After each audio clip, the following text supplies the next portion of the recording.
বিদ্রোহে আমরা একসাথে হাতে হাত ধরে আওয়ামী ফ্যাসিবাদী দুঃশাসনের পতন ঘটিয়েছিলাম।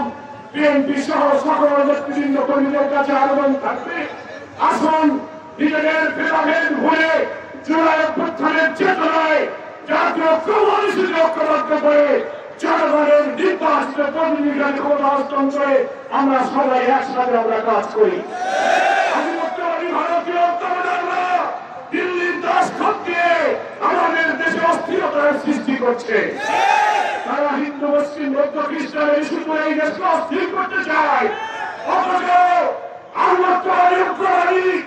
এই নরেন্দ্র মোদীর ভারত বিজেপি উগ্রপন্থীরা ভারতে অফলাইন সংস্কারের নামে মুসলমানদেরকে কিভাবে ভারতে তারা হত্যা করছে, গুলি করছে, জবাই করছে,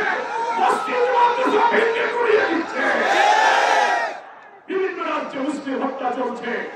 আমার এই সময় ফিলিস্তিন গাজায় মুসলমানের পবিত্র কেবলা, কোরআনের ভাষার পবিত্র ভূমি বাইতুল মুকাদ্দাস ফিলিস্তিন গাজার ৭০,০০০ নারী শিশু মুসলিমকে হত্যা করে গাজাকে মাটির সাথে মিশিয়ে দেওয়া হয়েছে।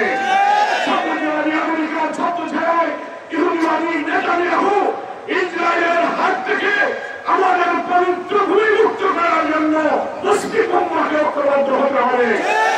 জাতিসংঘের ব্যর্থতার তীব্র নিন্দা করি, ওআইসির ব্যর্থতার তীব্র নিন্দা করি। এই নিষ্ঠুর দৃশ্য আমরা দেখছি, ফিলিস্তিনি শিশুদের সে দৃশ্য চোখে দেখা যায় না। আমরা তাদের প্রতি সংহতি জানাই। আগামী নির্বাচনে ডিসেম্বরে হোক, জানুয়ারি হোক, ফেব্রুয়ারি হোক, জুনের মধ্যে যে ডেডলাইন দিয়েছেন, উপযুক্ত সংস্কার, বিচার, সংখ্যানুপাতিক পদ্ধতি মেনে নির্বাচনে ইনশাআল্লাহ জামাত ইসলামী যাবে। কুমিল্লা 11 আসনে, চট্টগ্রামে আমাদের বিজয়ী আসন, আমরা ধারাবাহিক বিজয়ী করব।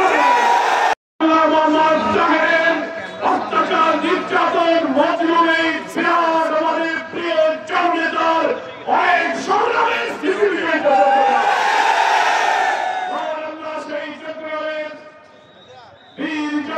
সামনে আজ আমাকে উপস্থিত হওয়ার তৌফিক দিয়েছেন। লন্ডন থেকে আমাদের ডাক্তার আব্দুল মোহাম্মদ তাহের ভাই আমাকে ফোন করে অনুরোধ করেছিলেন, আপনি চট্টগ্রাম যাওয়ার পথে অবশ্যই চট্টগ্রাম, আমার চট্টগ্রামবাসীর সামনে আপনি একটু কথা বলে যাবেন।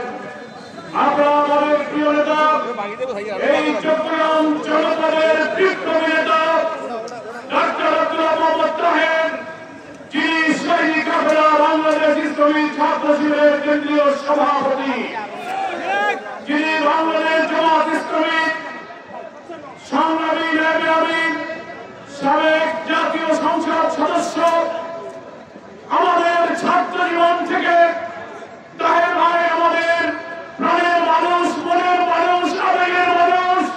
আমরা একসাথে কারাগারে জেল খেটেছি।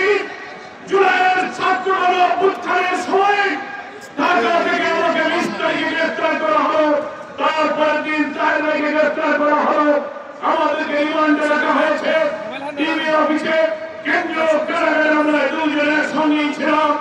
৫ তারিখের সকালে যখন শুনতে পেলাম রাজধানী ঢাকা সহ সারা বাংলাদেশে কোটি কোটি মানুষ স্বৈরাচারী ফ্যাসিস্ট, ইতিহাসের নিকৃষ্টতম ফ্যাসিস্ট হত্যা, খুন, গুম, মাস্টারমাইন্ড, ক্রসফায়ারের মাস্টারমাইন্ড খুনি হাসিনার পতন হতে যাচ্ছে।